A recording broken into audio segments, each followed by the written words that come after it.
The flood is over, the valley's dry. 24/7, 360 fly. It's still fly. Eagles fly. Give me 5. We're still working on that. Still a work in progress. Flock up and flock off. Not you. Stick around because it's about to go down. You know, flock with the most energetic any in the Eagleverse. Let's flock and go. Can you smell what the flock is cooking? Nothing good, man. It's the day after quite possibly the worst loss in Eagles history. Only because it's the newest one. It's still fresh. The wound is fresh. I was talking a little crazy last night. We're going to try and mend a few things and just work our way around a few of those things, man. It's peace. Bon voyage to one of the greatest, quite possibly the greatest of all time, Jason Kelce, man. We're going to miss him. We love this guy, man. But while that's the main, let's keep the maniac thing. No, let's get the Nets keeping out of the way. Please like and subscribe. If you about that fly, Eagles fly. Drop a comment in the box if you're flying with the flock. Let's fly. Do remember, join that maniac thing. Know the gang. You hit that bell. You get a bang. Whenever I'm on this YouTube thing, let's fly. Yeah, it was time to sit my ass down. Be humble. Oh, yeah. And while that's the maniac thing, let's keep the main thing. Hope this video finds you in good vibes, good tides. Clearer skies ahead. Because if you're not there, I hope this helps you get there because we're about to go there. Oh, yeah. Let's fly, man. You know what it is today, man. Let's talk about the elephant in the room, the man of the hour, the tower of power. He himself, Captain Kelce, Jason Kelce, the greatest center of all time. Quite possibly, definitely the greatest center of Eagles all time. Oh, I have to go down the list. But come on, really. You don't got to go nowhere. It's right here. You see him, 6'2", man. The greatest to ever do it for this team, bro. We're going to miss him. Dude, it's rough, homie. It's rough. But, while we're here, let's just celebrate the man. From this point on, what's today's date? The 16th. 1/16/24. This is year, man. This is officially Jason Kelce Day in Philly from here on out. I'm quite possibly going to name it that. The day that he officially does retire, signs his name on that dotted line to get out of here and fly like an eagle forever off into the sunset. And you know what? I feel like the best way to thank him, y'all, is to, stop listening to the podcast. Hopefully he'll go broke and come back. Yeah, that's what we need over here. Nah, man, but all jokes aside, bro, the greatest of all time. And let's give this man his flowers while we can, while he's still here. You know what I mean? This is just the Eagle Maniac edition, you know what I mean? For the flockaholics, the mama flocks, the papa flocks, the flaquitas, and la flaquita, flaquitos, la flacas, and la flaquettes, and all of that, man. El Flacos and la flacas. You know what the flock I mean. Regardless of what, man, this is just our little community giving him some thanks, bro. Jason Kelce, we're talking about a 7-time Pro Bowler, 6-time All-Pro, only allowed 19 sacks in his whole damn career. Is you flocking kidding me? Greatest center of all time for the Philadelphia flocking football Eagles. Big piece, thanks, super big, crazy thanks goes out to Jason Kelce and all that he's done for us over his 13 years as just the greatest leader, captain, player, teammate. He even gave us and he doesn't seem like the type of guy. He even gave us a peek into his family, the type of family man he is, man. As great as he is on the field, he seems like a better man off the field, man. Merry Christmas to Jason Kelce and the great albums he's given us. Just amazing to have had him be a player for our organization. It almost quells it still hurts a little bit, but it almost quells the pain of that loss yesterday, sitting here giving that man his thanks. Because, I can't even think of any badness, nothing wrong. It's not a beautiful day. I don't know what the flock I'm saying. It's rough to see him go, but just thinking about his overall career and what he's done for this organization, the stability that he's given us, just everything. And that's where we can definitely, literally, figuratively, poetically, whatever way you want to put it, definitely gave his all, put his all on that field whenever he was on it. 24/7, 360 fly. Give me 5. Give me 6 too. All day, every day, man. Yeah, man, just an amazing player. And while we can say that, and that sucks, and that's bad news, and it's good that we got him, but there's some good news coming out of this too, because I thought he was gone. But this man, oh boy, listen, 55, BG. Yeah, that's a Detroit dance. Did y'all know that? Yeah, I just got put on. Yes, this guy is returning for another season. Give it up for BG. We're loving that, man. And speaking of, just give it up for BG. And we'll talk about him later coming on. Hopefully the Eagles will sign him to enough that he will come. I can't see them not taking care of him. Not taking care of a guy. He wants to get that 15th year. This was his 14th. He wants to reach that 15th year. He said it from jump. That's something he set out to do. That's one of his goals. And he is headed towards that direction. He said he's willing to come back. It's just a matter of us taking him back. But I think it's pretty much a done deal, bro. And it's super dope that it sucks. I thought it was going to be Kelce, Graham, and Fletcher Cox out the door. I mean, I've even heard things like people are talking on, what is it, First Take, whatever those shows are, Get Up, that Lane Johnson was just a myth after the game. He looked like he was confused as to what his ongoings were going to be after this season. But, I'm just, Lane Johnson, there's no way. Let me knock on wood. You never know, man. Things are getting crazy, and it's going to get crazier after a season like we just had. But let's stay in the good vibes, the good tides. So, yeah, we got this guy coming back. Fletcher Cox, we don't know. That's up in the air. He commands a lot of dough, and he doesn't strike me as the type to take a cut for the team, even though his leadership is much needed. But we saw, I mean, and not to mention BG. BG was quite possibly the best player on defense last night. I can't think of anyone else. I saw Nolan Smith Jr. flying around a little bit, but he's still, you can tell he's still young, he's still raw, a few mistakes, but definitely putting that pressure on. BG was flying off the field. Jalen Carter is a whole beast. So, I mean, but shit, I'm going to give it to BG because that's my guy. You know what I'm saying? Avonte Max was out there giving his all. You could clearly tell he's not 100%. He's throwing that shoulder out there with a broken wing, still trying harder than. We're not gonna name any names. Some guys just gotta go. What the flock was we thinking? Hey, man, you know what I'm saying? Who hits 1,000? You feel me? Regardless of whom or what, we got that going on. And BG is coming back. It's a matter of talking to Fletcher Cox. And I'm pretty sure Lane Johnson's coming back. So it's not as crazy as I thought last night. The wound was still raw. It was still, so, I was feeling crazy. I just thought it was the last time I would see 3 of the core 4 in the field anymore. So it's good to know that at least we have one of them coming back, 2 of them, most likely 3 of them, probably. Cross our fingers. So, yeah, we got that going. Fletcher Cox is back in the fold, man. And a lot of the things going on last night got me to thinking a lot of things. So, if you will indulge me for this therapy session with y'all, let's get into it. It's a lot. Yeah, the emotional play calling last night got me going crazy. Oh, man. That's pretty much the last thing I wrote. So, heard one of the guys on Get Up say that, success and stability are 2 different things. He's like, Philly is successful. We're not stable. And initially, I agreed with him. I'm like, you know what? That makes a lot of sense. We're successful. But I mean, like, you think about it, since Andy Reid has left, we've had 4 coaches in the last, 10 years? We're talking 2012, his exit, 2013, was it? So you've got, 11 years? We've gone from Andy Reid to Chip, to Doug, to Sirianni. Oh, well, only 3 coaches. It's still a lot more than, you see teams like the picture of stability, teams like Pittsburgh. I'm looking at him right now. Mike Tomlin has been there forever, not one losing season. But there's some other things that come with that. Regardless of what, he's still a great coach. Not trying to poo-poo his career by any means, just whatever the case may be, for all intents and purposes of this argument. That's stability. You've got Harbaugh down in Baltimore. Stability. You saw Pete Carroll there forever. Stability. Well, Bill Belichick up in the Patriots. Stability.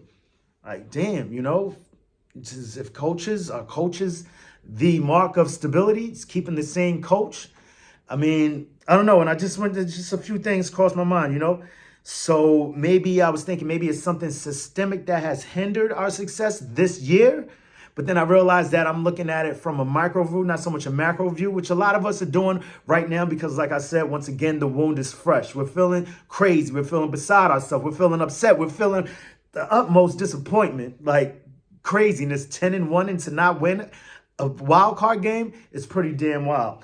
But there's a lot of things that we have to that make us look at this. So quite possibly that has hindered our success. However, we've seen this movie before. Reed, Chip, Doug, now Nick. So that's 4 coaches over the last, that's 4 coaches in this millennium. So over 24 years, 25 years, that's an average of 6 a year, a new coach every 6 years. Although we do know that we had Andy Reid for a good, about 15 years. So now Nick, you might be mad at the micro, but it works on a macro level. We could be, like, when you think about it, we could be the Cowboys. We could be the Commanders, and you're sitting there thinking, Cowboys? Well, we want to be the Cowboys. We're talking about this millennium and this century. We could be the Cowboys. We could be the Commanders. We could be the Giants. And albeit the Giants do have 2 Super Bowls, they probably got to play those Super Bowls in VHS cassette, probably DVD. Is DVD even around anymore? Regardless of what. But, they have those 2 Super Bowls, but that was more than a decade ago. And I've talked to their fans, and half of them don't even watch their games anymore. So, I mean, the fans ain't even fanning anymore. At least a lot of them that I talked to. So you probably say over the course of that 15 years of them not, what, I believe out of the last 15 years, they've made the playoffs twice over the last 14 years. So 12 out of the last 14 years, they've gone home. They have seen no postseason. They have not been in the dance. They have not had a chance. Not to mention, quite possibly, the worst record in the NFL over that span. You could take those and shove them for you know what I mean, for all I care. Like, nah. I'd much rather be, where would you rather be? I'd much rather be here on this side of things. All that aside, you've got the movement of the coaches and this, that, and the third, and it just seems to be like whatever we do, it works. So you could be them, take your 2 Super Bowls in the millennium, and what about, and then I didn't even count to 2000. I was just talking about the last 15 years. So you count it all together. I mean, they probably made the playoffs 5, if I count correctly, maybe 6 times out of 24 years. That's making the playoffs once every 4 years. Your kids go to college and come home and your team hasn't made the playoffs. That sucks. Your kids go to high school, come back. Your team hasn't been in the playoffs. It's wow. But we know it's only been 2 successful runs over the whole span of this whole thing. Whereas now you have the Cowboys. The Cowboys sounds like, what was the numbers on the Cowboys? The Cowboys have 3 playoff wins this century. That's crazy. That's crazy, just in and of itself. And I thought I had way more on that. The Cowboys have 3 playoff wins this century. Their star quarterback, a lot of people are talking crazy about our quarterback. Their star quarterback has 2 playoff wins over the span of, what, 8 years?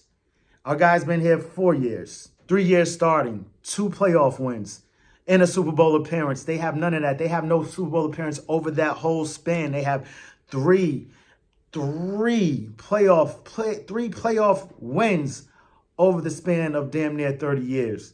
That's crazy. Where would you rather be? What would you rather do? And all this stability that you speak of. And then you've got, who's the other team I brought up? You've got the Commanders. The Commanders. 3 Super Bowls, 14 playoff. The Commanders. Oh, yeah, wait. The Commanders get half a bar. They suck. Period. There's no even need. You know what's going on. Would you rather be there? There's no way. That's the dumpster fire down there. You can see it from a mile away. You can see it from Lincoln Financial. You can see it from the Ben Franklin Bridge. It's a dumpster fire down there. You can see it from Alaska, dogs. Like, it's bad down there. That's not a place you want to be. This is where we want to be. And let me tell you why this is where you should want to be. Since 2000, we've been to 7 NFC championship games, 3 Super Bowls, 14 playoff appearances, 16 playoff wins, tied for the second most in that span. Sounds like sustained success to me, man. I.e., stability. Where else would you rather be? Where else would you rather be? I'll wait. Our bad season, last season, if you consider that a bad season, is an 11-7 season. That's crazy. We're crazy, and I wouldn't want to have it any other way because that's who we are as Eagles fans. So I say that to say all of that to say this. Sustained success, at least in my opinion, flock whatever anyone else is talking about. That's stability to me, and this is just what we do as a smart organization, as an innovative organization. You want to go further. You don't want to stay stagnant, beating a dead horse, trying to get blood out of a stone, whatever you want to call it.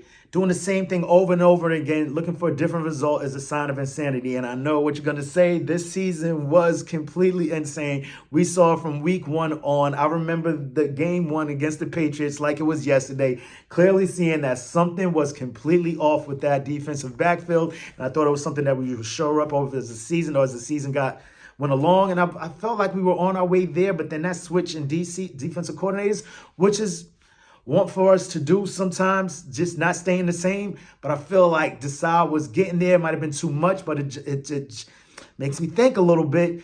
Gannon was saying pretty much the same thing over his season, saying we was mad at him. He was like, it's not the players, it's you. But he was saying like they're just not picking up on stuff. And they said Desai's playbook was too complicated. Are we dealing with a bunch of dudes that were just set in their ways? And we do have a lot of veterans, a lot of old dudes, a lot of strong voices, a lot of strong personalities that were probably pushing back a little bit too much because there were some things, and you got to admit it, I know some things that Desai did, we were like, what the flock?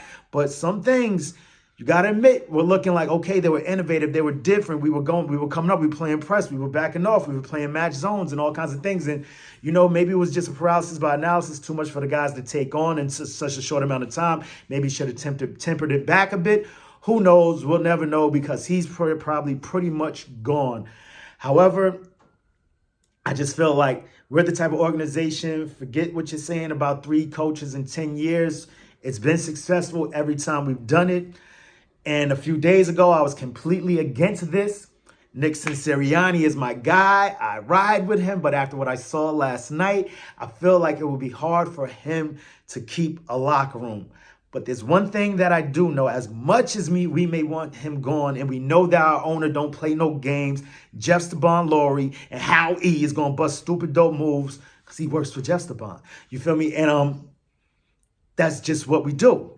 However, I do believe if we look at it and we look at the track record with Doug Peterson, I believe he gave him, 2 more years after the Super Bowl appearance. So this is 1 year for Nick, and I believe he'll give him another year to see if he get right the ship, get this thing back together. As much as we want other people, I know I need other people in this building after what I saw last night. Nick Sirianni is a great motivator. It seems like he still has the locker room. We're just going to have to switch up these coordinators. I can't see that staying the same at all. I do believe Nick Sirianni is a leader of men. He gets the troops rolling. He gets them going. And I don't believe that his message has been lost on any of these players. He has a lot of guys with him, a lot of young guys that ride with him. He's got AJ, he's got Jalen, he's got the young bulls that have been here not for that long, but they've been here for a little bit. He's got those guys coming with him. There's going to be a whole lot of new blood in here. I can't really see Bradbury or Slade coming back after their performances that we've seen. I'm hoping that we could circle the wagons and pick up some people that we dropped off, i.e. Denard Wilson, although I heard he may be going to the Giants. I'm really looking at that offensive coordinator. Please forgive me for getting his name. Bobby Fly? I don't know what the fly.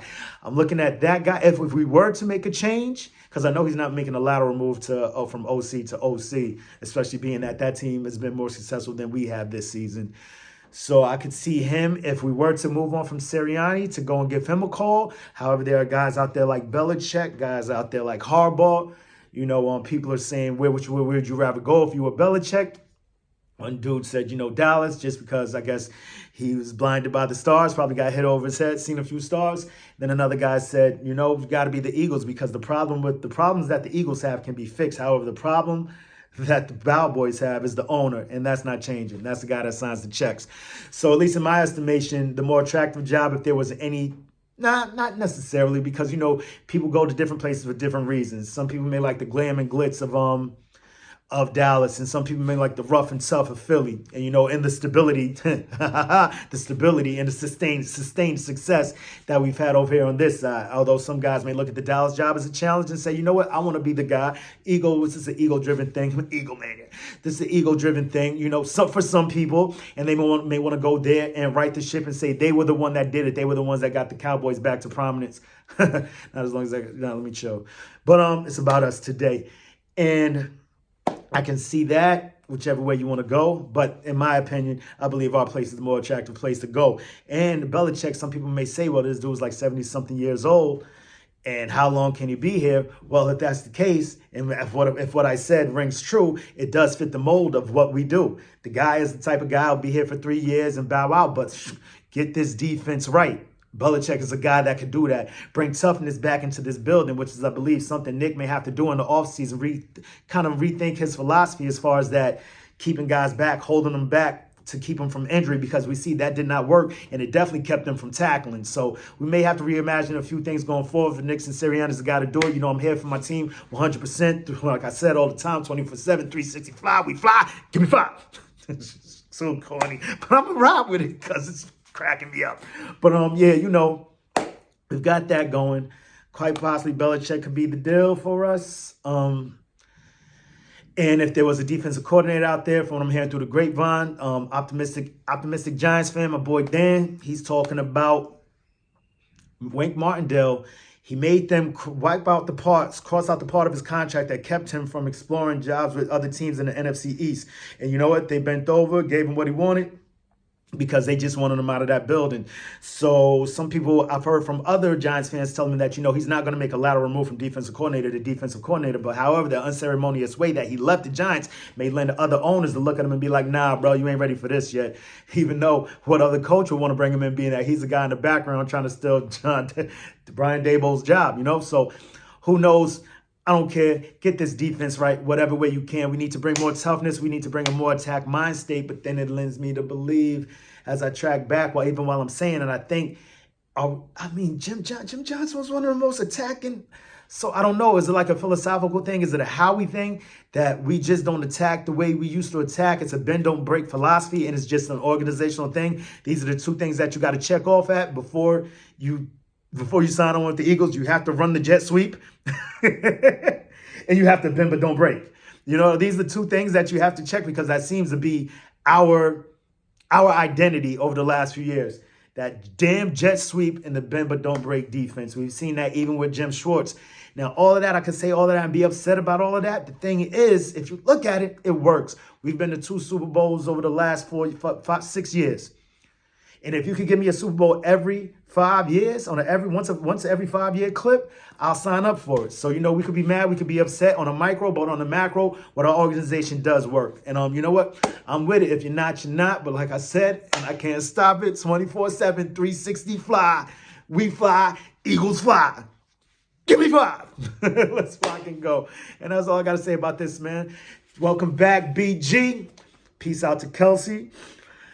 Gonna miss you, bro. And you know how I like to do around this time, about this time, at this time, man. Till the next time, make it your best time. In the meantime, between time, keep it a green time. An Eagle green time. I don't know, man. Nope. Fuck out of here. And we got questions, man. All the questions are answered. So it's only for y'all. What you gonna do when Eagle Mania swoops down and runs wild on you? Say it with me one time. EAGLES. Eagles. I'm going to sit my ass down for the off season, relax. I might only stand up for game days. Game day wins at that, bro. Boy, getting kind of old, man. Oh, yeah, the water fast is over. I had to anger eat, bro. Let's get the fuck out of here. Peace, y'all.